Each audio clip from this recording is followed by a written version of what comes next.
Thank you, Chief, and it's actually an honor to be introduced by you and to be here today. You're legendary, you're known at FEMA, you're known nationally, as are many of the folks in this room, which is why I'm a little intimidated to come here. I've been on my job here in Los Angeles for 4 days. And you put me up on this stage, but they asked me to come here, the chief asked me to come here to tell a little story. And well, I used to be in politics, so I'm good at telling stories. But the story I have to tell you is sort of an unfinished story. It's about a marathon, one that many of you may have heard of almost a year ago now. Have any of you ever run a marathon before? A few hands up. Or maybe the better question would be, have any of you ever been hoodwinked by your friends into running a marathon? You know, your buddy who runs Ironman competitions. Oh, it's nothing, right? Or your spouse. Oh, you could use the exercise. In my case, it was my chief fundraiser. I used to run the Red Cross in Massachusetts before I came here. She said, Jarrett, you know, we've got all these other runners and they're raising money and they're going to their friends. Have you considered running the marathon? The first year I said no. The second year I said no. By year 3, which was last year, she had worn me down. So I said, okay. And it started off kind of easy, 4-mile runs, 5-mile runs. But pretty soon, you're doing like 8 miles over hills, 10 miles fast, like faster than ever I thought I could. I would get so thirsty on these marathon runs. This is Boston now. I would dive into snowbanks and eat city snow.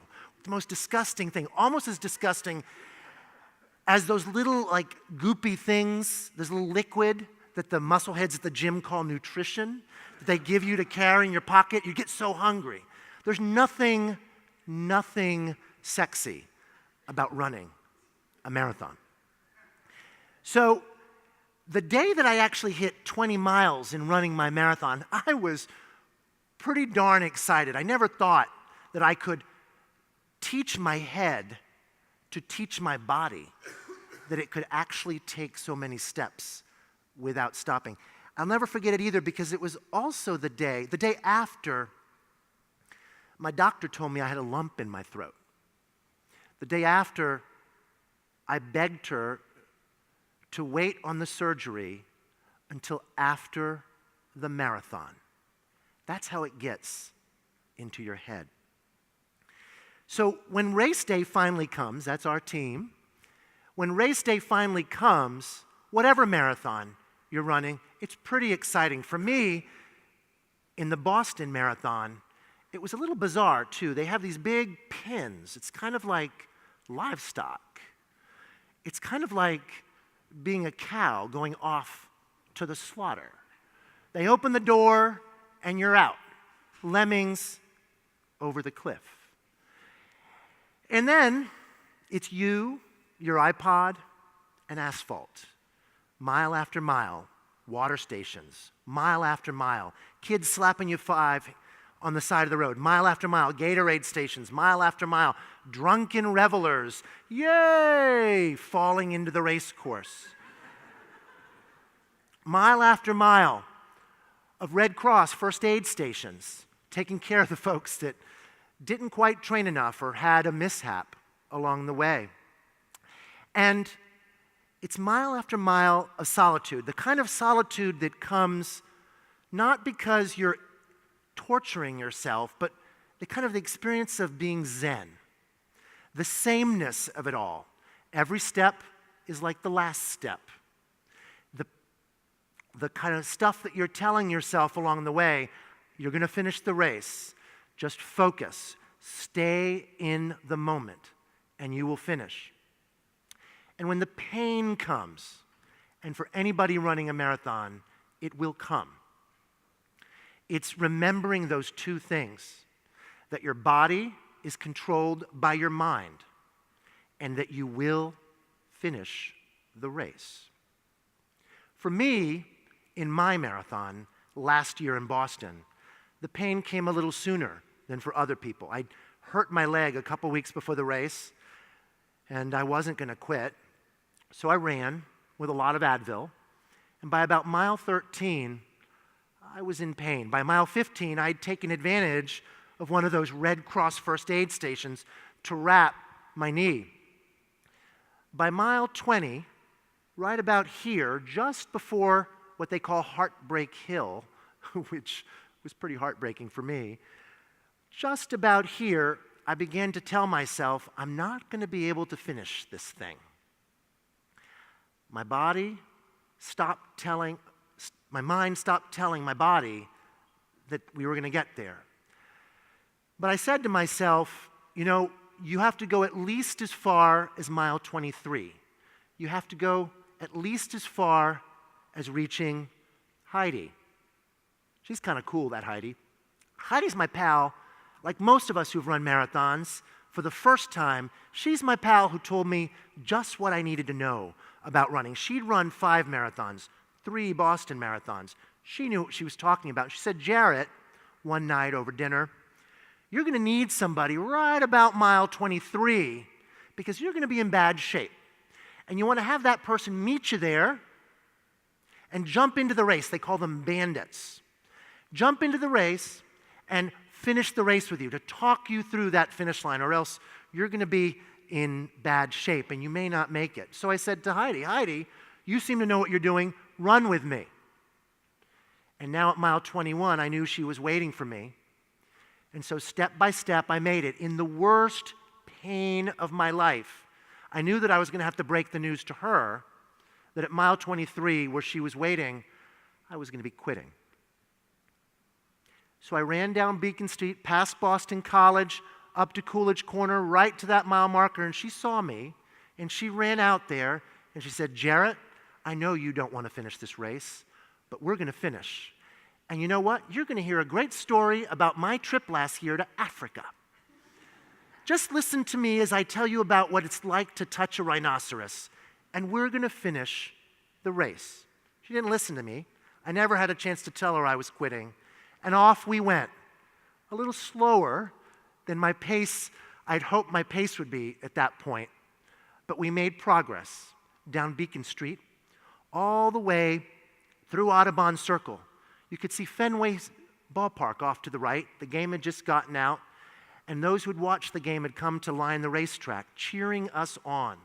There I went through Kenmore Square, as Heidi told me about what it's like to touch a baboon. And there we went, all the way up to Massachusetts Avenue, and all my training in cross country from high school and college started kicking in, because Massachusetts Avenue meant that there were 6 blocks left in the race. It was 2:48 p.m.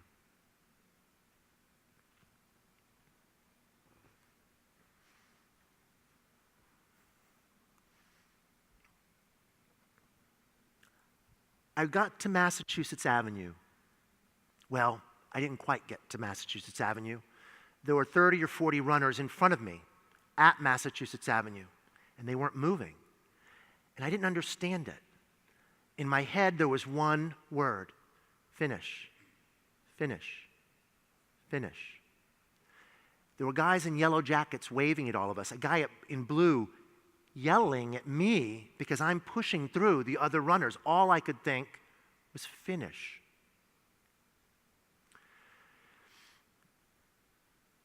I was so close. The finish line and me, 6 blocks away. I eventually pushed through the barrier. I couldn't help myself. 4 or 5 of us managed to cross Massachusetts Avenue to go up Comm Ave. I got about a half block up Comm Ave before a police officer stopped me. Heidi grabbed my shoulder. Jarrett, just wait, she said. Listen to the man. He said to me, there's been a bomb. I started recognizing noise around me, and it came into focus in that moment. These were sirens, fire trucks, ambulances, police cars. I said to him, what do you mean? He said there'd been bombs, 2 bombs, and we're clearing the area. I said to the officer, my son is waiting for me at the finish line. Javier is by himself. I have 3 of my staff also there. I gotta get there. I gotta find out if they're okay. He said, no, you're not going anywhere. That's my staff. That was the moments after the bomb. This is a New York Times photo. That's Loretta at the bottom here. That's Valerie. That's Joyce up there. Valerie with the cool sunglasses. They got out okay, and so did my son. I didn't know it at the time. Heidi walked me into a residence that was next door. People along the race route have house parties and they watch the runners go by. So we invited ourselves in. It had become sort of a triage point for all of us lost runners who couldn't finish. You see, when you run a marathon like this, you give them your wallet, you give them your keys, you give them your phone, you have nothing on you. So we're borrowing cell phones, but the cell service was down. I had no way of finding out whether Javier was okay. I had no way of connecting out to the world. I didn't even have a way of telling other people that I was okay. We were watching the television. All we could see were bombs and smoke. It was one of the most difficult moments in my life. The story that I have at this point is like, I would say, probably the other 4,000 runners who couldn't finish the race. All of us desperately trying to find a way to reach our families and tell them that we were okay. And I was okay. And my family and my friends were all okay. But in the moment, we don't know that. And I guess it's this story, this sort of, I will finish the race. I have to finish the race. I must finish the race story. And the bombs and Javier story. Javier, my son, each of us, each of the 4,000 of us have that story. The pain and the terror and the injury and the damage and the fear story. That story that motivates Red Crossers like Carlos Arredondo, who you may have seen at the State of the Union speech, recognized for his bravery. A Red Cross volunteer who stepped into the breach, like so many others, to care for others. Because we understand that story. And I suspect that all of us in this room who do emergency management, our first responders, each of us understand, because that is what calls us to this work, those stories. And our ability, our understanding that with our knowledge and our training and our bravery, we can step into the breach and help reduce the pain and the fear and the terror and care for our fellow Americans, like Carlos and so many others. The 350 other Red Cross volunteers running those first aid stations, the 450 Red Cross volunteers who worked in support of our first responders after this marathon bombing. Within 5 minutes after the bombing, our Disaster Operations Center was up. We were in touch with the state EOC, the Massachusetts Emergency Management Agency, the bunker is what they call it, out in Framingham, and we were coordinating our response. Some of the most out of our headquarters in Cambridge, some of the most important things that we had to do were immediate. We had to get on the phone with our elected officials and let them know. We also had to get out to where the marathon was. You see, it was 50 degrees. I know this is an unusual thing. Wrap your head around this, Angelinos. It was April 15th. It was 3 in the afternoon, and it was 50 degrees and going down to 40 degrees that night. And people who just run a marathon were in danger of getting dangerously cold. So we were out there giving people blankets. I know that's a difficult concept in April for you guys to wrap your heads around, but it was very important because people weren't getting to the finish line. They weren't getting the Athletic Association blankets that you get when you finish. People were also hungry. They didn't have their wallets. They didn't even have identification. They had no way, particularly people from out of town, of getting, if they didn't have a hotel or anything, they had no way of staying. We put people up at hotels. We opened feeding stations.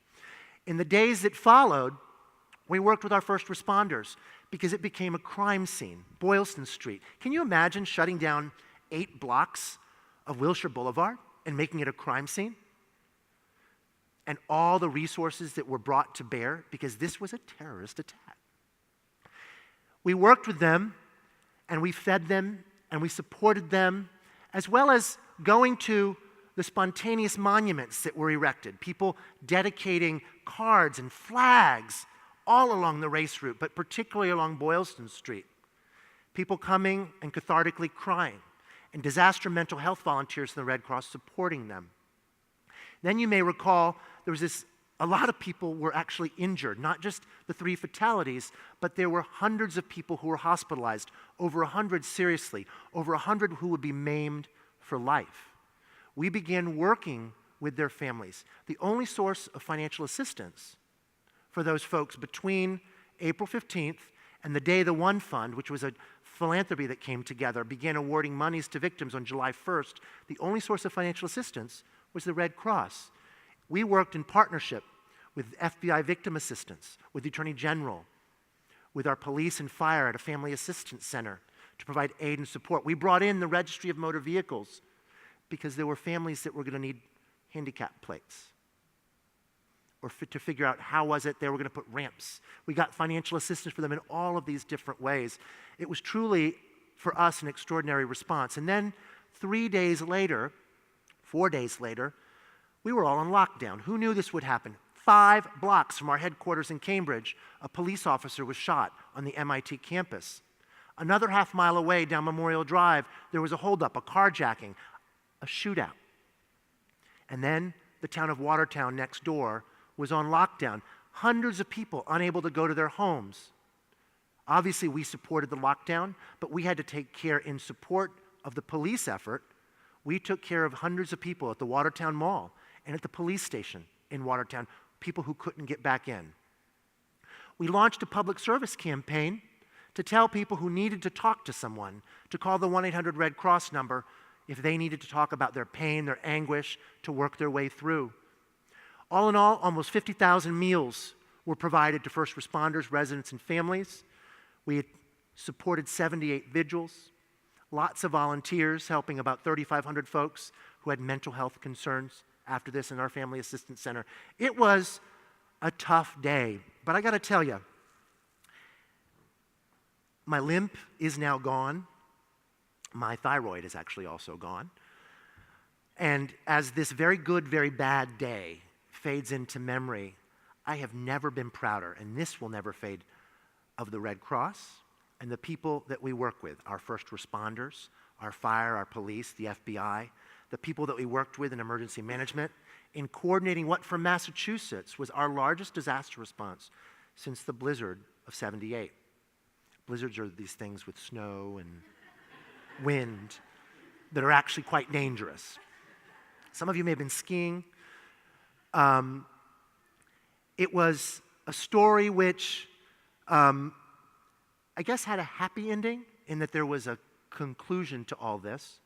But for me and for those 4,000 other runners, well, you know, as Red Sox fans are fond of saying, and I guess Dodgers fans, right? There's always next year. I didn't know how that was going to play. So that's my story.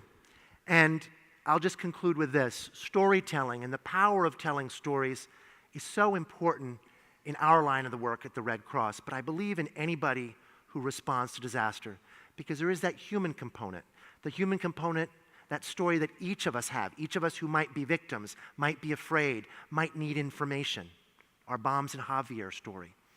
Each of us have those, and each of us who respond, remember that. Remember and hopefully dedicate our service and our work to that, whether as volunteers or professionals, we're all in this together. Thank you very much.